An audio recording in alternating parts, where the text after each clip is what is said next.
Hello అందరికీ welcome to జోవి talks. ఈరోజు ఒక బీచ్కి వచ్చేసాం. ఈ బీచ్ నేమ్ 974. ఈ ప్లేస్కి రావడానికి మెయిన్ రీజన్ బ్యాక్గ్రౌండ్లో కనిపించే కలర్ఫుల్ స్టోన్సే. గూగుల్లో చూసినప్పుడు కలర్ఫుల్గా కనిపించే అసలు బయట ఎలా ఉంటాయా అని మేము వచ్చేసాం. మా ఏరియాకి ఈ బీచ్ కొంచెం దగ్గరగానే ఉంటుంది. డైరెక్ట్గా చూసినప్పుడు ఇంకా కలర్ఫుల్గా అనిపించింది. చాలా బాగుంది చూడటానికి. ఈ ప్లేస్ చూడగానే నాకు ఫోటోషూట్సే గుర్తొచ్చాయి. ఫోటోషూట్కి బ్యాక్గ్రౌండ్కి మంచిగా ఉంటుంది ఈ ప్లేస్ అయితే. ఈ బీచ్లో మేము స్టోన్స్ ఉన్న వైపు ఎంటర్ అయ్యాం. ఇలా వస్తే మనకి వాటర్లోకి దిగే ఛాన్స్ ఉండదు, అంతా క్లోజ్డ్ గా ఉంటుంది. ఈ బీచ్ లో ఇంకొక స్పెషల్ ఉంది. సాటర్డే ఓన్లీ ఫీమేల్స్ ని అలౌ చేస్తారు. కిడ్స్ లో కూడా బాయ్స్ ని అలౌ చేయరు. Saturday only for girls day అన్నట్టు చెప్తారు. నాకు చాలా డిఫరెంట్ గా అనిపించింది. అండ్ ఆపోజిట్ లో కనిపిస్తున్న వేలో ఎంటర్ అయితే మనం వాటర్ లోకి వెళ్ళే ఛాన్స్ ఉంటుంది. బట్ మేము ఓన్లీ ఆ స్టోన్స్ చూద్దామని వచ్చాం, వాటర్ లో తడవడం కోసం కాదు. అండ్ ఇక్కడ మనకి కనిపిస్తున్న ఈ బాక్స్ నుంచి కంటిన్యూస్ గా సాంగ్స్ ప్లే అవుతాయి. కాసేపు వ్యూ అంతా ఎంజాయ్ చేసి కొన్ని పిక్చర్స్ అయితే తీసుకొని వేరే ప్లేస్ కి స్టార్ట్ అయ్యాం. మేము ఇప్పుడు వచ్చే ప్లేస్ కార్నిష్. ఈ ప్లేస్లో మేము బోటింగ్కి వెళ్దాం అనుకున్నాం. ఎప్పటి నుంచో అనుకుంటున్నాం, కుదరట్లేదు. ఫైనలీ ఈ రోజు కుదిరింది. ఇక్కడ మనం బోటింగ్ కోసం ఒక పర్సన్కి 20 రియాల్ ఛార్జ్ చేస్తారు. ఈ బోటింగ్ 20 to 30 minutes ఉంటుంది.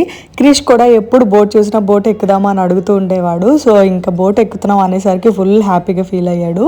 మరీ డార్క్ అయ్యేటప్పుడు వెళ్ళటం కంటే కొంచెం లైటింగ్ ఉన్నప్పుడే వెళ్దాం అనుకున్నాం. అందుకే సన్సెట్ టైంకి రీచ్ అయ్యాం బోటింగ్కి. మినిమం మెంబర్స్ ఉంటే కానీ బోట్ స్టార్ట్ చేయరు కదా. సో కొంచెం టైం వెయిట్ చేశాక కొంతమంది వచ్చారు. సో తర్వాత స్టార్ట్ అయ్యాం.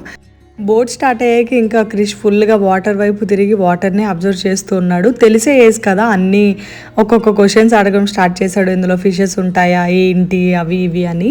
ఈ బీచ్లో వేవ్స్ కొంచెం తక్కువ ఉండటం ఇబ్బందిగా లేకుండా ప్లెయిన్గా వెళ్తున్నట్టు బాగా అనిపించింది. ఇంకా కిందకు కూడా దిగి అటు ఇటు నడిచాడు. ఈ బోట్ రైడ్ అయితే క్రిష్ బాగా ఎంజాయ్ చేశాడు. క్రిష్ కోసమే మేము కూడా మెయిన్గా తీసుకువెళ్ళాం. ఇక్కడ బ్యాక్కి కనిపిస్తున్న బిల్డింగ్స్ దగ్గర వరకు తీసుకువెళ్తారు. మరీ అంత క్లోజ్గా కాదు, కొంచెం డిస్టెన్స్లోనే రిటర్న్ అయిపోతాం. ఈ కార్నిష్ ఏరియాకి మేము చాలాసార్లు వెళ్ళాం, బట్ ఎప్పుడు లేట్ నైటే వెళ్ళే వాళ్ళం. సో అందుకే బోటింగ్ ఎప్పుడు ట్రై చేయలేదు. అక్కడ వాళ్ళు కనిపించిన ప్రతి ఒక్కరికి బోట్ రైడ్ కోసం అడుగుతారు, అది వాళ్ళ బిజినెస్ కదా. అందుకే మేము స్టార్ట్ అయ్యేటప్పుడు సన్సెట్లా ఉండి రిటర్న్ అయ్యేటప్పుడు డార్క్ అయితే బాగుంటుందని ఇలా ప్లాన్ చేసాం. ఇలా ఇక్కడ నుంచే చాలా బోట్స్ అవి స్టార్ట్ అవుతుంటాయి. ఇంకా డార్క్ అవుతున్న కొద్దీ బోట్స్కి లైటింగ్స్ చాలా కలర్ఫుల్గా ఉంటుంది.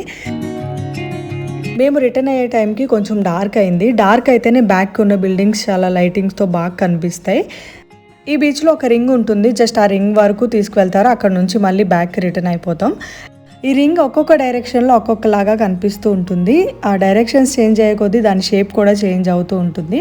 అండ్ మేమైతే ఫైనల్లీ బిల్డింగ్స్ దగ్గర వరకు వెళ్ళి బ్యాక్ అయితే రిటర్న్ అవుతున్నాం. నా ప్రీవియస్ వీడియోస్లో కూడా మేము వేరే ప్లేసెస్కి వెళ్తున్నప్పుడు ఈ రింగ్ని జూమ్ చేసి చూపించా. ఒక్కొక్క యాంగిల్లో ఒక్కొక్కలా కనిపిస్తుంది.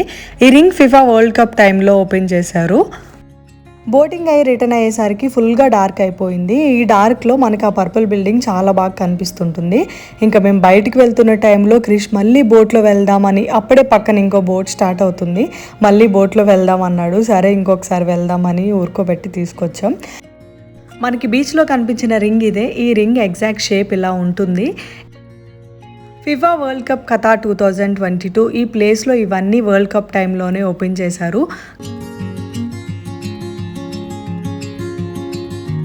ఫుట్బాల్ వరల్డ్ కప్లో 32 కంట్రీస్ పార్టిసిపేట్ చేశాయి. ఇలా మనకి ఒక్కొక్క కంట్రీకి ఒక పోల్ ఉండి పైన వాళ్ళ ఫ్లాగ్ ఉంటుంది.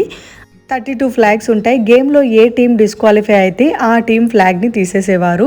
అలా 32 కంట్రీస్లో ఫైనల్గా ఒక కంట్రీ ఫ్లాగే మిగిలింది, అదే మెస్సీ అర్జెంటీనా ఫ్లాగ్.